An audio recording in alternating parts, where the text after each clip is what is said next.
Hey there, Cayman Climate Champions. Welcome back to a brand new adventure with me, Bella, your Climate Ranger. We are in the mangroves at Barker's National Park today to talk about, you guessed it, mangroves. We are joined today by a real-life mangrove ranger from the Mangrove Education Project. And we're gonna learn a little bit about why mangroves are so important to us here in the Cayman Islands. I'm ready. Are you? Let's go.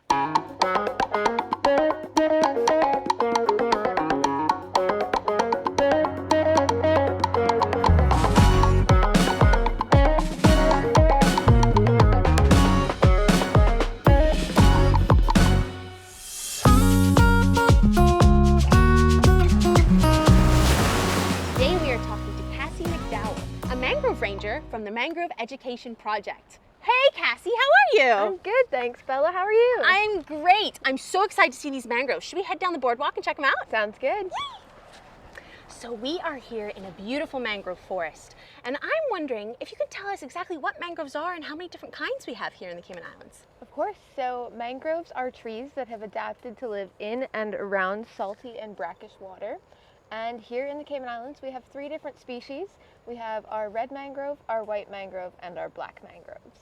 Okay, and what is buttonwood? I've heard the word buttonwood, but I know it's not a super big mangrove, no? Yeah, that's a great question. So we have a plant called buttonwood, and it's part of the mangrove family, but it's not a true mangrove. So we sort of consider it like a mangrove cousin. Oh, interesting. Okay, and what is it about mangroves that support biodiversity and create homes for so many different species? So mangroves, as you can see all around us, have these really intricate root systems, and that's one way that they support biodiversity and different sort of species here in Cayman, especially because we have those 3 different types. It supports aquatic species, aviary species, and all sorts of land-based creatures like crabs. All right, we have lots of lizards in here. We have these big roots that provide really nice, good shelter for things above and below the water. Yeah, we're not even at a tidal zone, so there's no ocean near us right now, but still the water's super high. So this is a wetland area. It is, yes. Okay, and let's head over to see what they look like near the ocean. Sounds good. We are here at a mangrovey beach where the ocean is coming up onto the beach and the mangrove is kind of sitting right in between it. So I am wondering, what are some of the adaptations that mangroves have to these various different habitats? So some adaptations that we see with our red mangroves, our blacks, and our whites, especially the red and the blacks, they have adapted, like we said, to live in and around salt and brackish water. And as you can see behind us, there's a lot of salt water. So the mangroves are able to grow in that salt water because they have those big prop roots and the snorkel roots, the nematophores, and they have these little tiny dots on their roots called lenticles. And these little lenticles act basically as a filter for the salt water. So on the red mangroves are what we call salt excluders, which means they don't allow any salt into the plant whatsoever. So those lenticles help filter the salt water to just absorb the nice fresh water. And then on the black mangroves, they're what we call salt extruders. So you might notice on the black mangrove leaves that they have some salt on them. You can even lick those leaves and taste the salt. And on those roots, on the black mangrove roots, the little snorkels, they also have lenticles which help absorb all of the water and they filter the salt inside the tree. So on a red mangrove leaf, it might be waxy. Exactly. So to protect the mangrove from the salt, because it doesn't allow any salt in the tree on the reds, they have a waxy leaf. So they have a wax coating on the leaf that helps protect them from excess salt spray, splashes from the waves, just so they don't get all dried out and shriveled up. And why are mangroves so important to us here in Cayman? Mangroves play so many different roles for us humans, also a lot of our species here in Cayman. So for us humans, we can talk about some of the carbon sequestration that they do. They're very good carbon sinks, so they not only store the carbon in the living biomass like the trees and the roots, but they also store it under the ground in the peat, in the mangrove mud and muck. And so they're very good at storing carbon. They're also really good at protecting us from storms. And you can even see behind us some of the waves rolling in. They're reducing the size of the waves because, like we like to say, the mangroves have wiggly roots, so it helps absorb a lot of the wave energy when the wave comes ashore and brushes through those mangroves. So they're very good at protecting us from storms, storing carbon, and also when we talk about their benefits to all of the different animals, they're very good homes for different species of fish, lobsters, rays and sharks like to have their babies in the mangroves, and they also filter water, which gives the North Sound such a nice, clean, clear appearance. Oh, that's so cool. So they're really vital to us here. So let's wander a little bit further down the beach and see what they look like. Sounds good. So we're surrounded by red mangroves right now. You can even see all the little baby reds coming up right here. But you can also see loads and loads and loads of plastic. So what are some of the threats that mangroves are facing from us humans?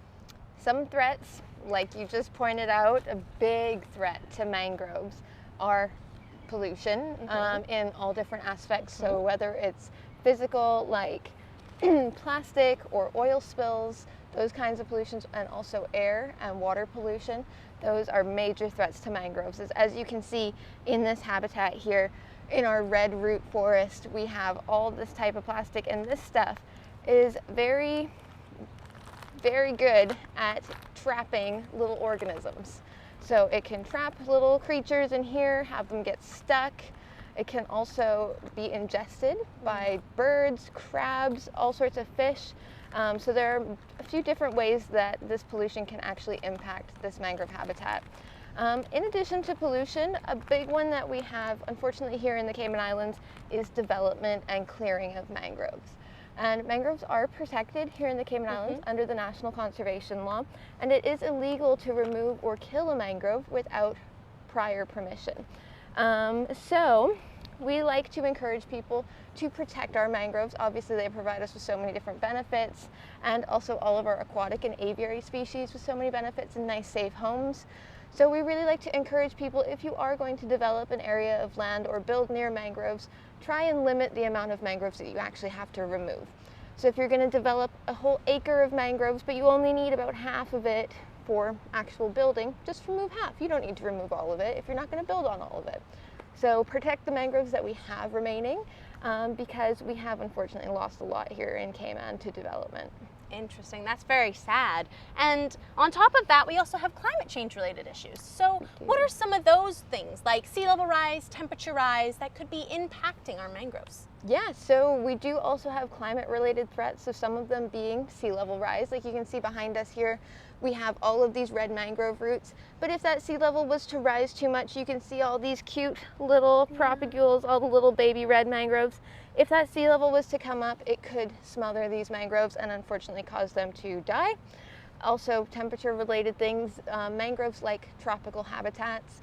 So not necessarily in Cayman, but in places further north or further south where the temperatures do get a lot colder. Mangroves don't like frost, they're like me, they like the nice warm weather.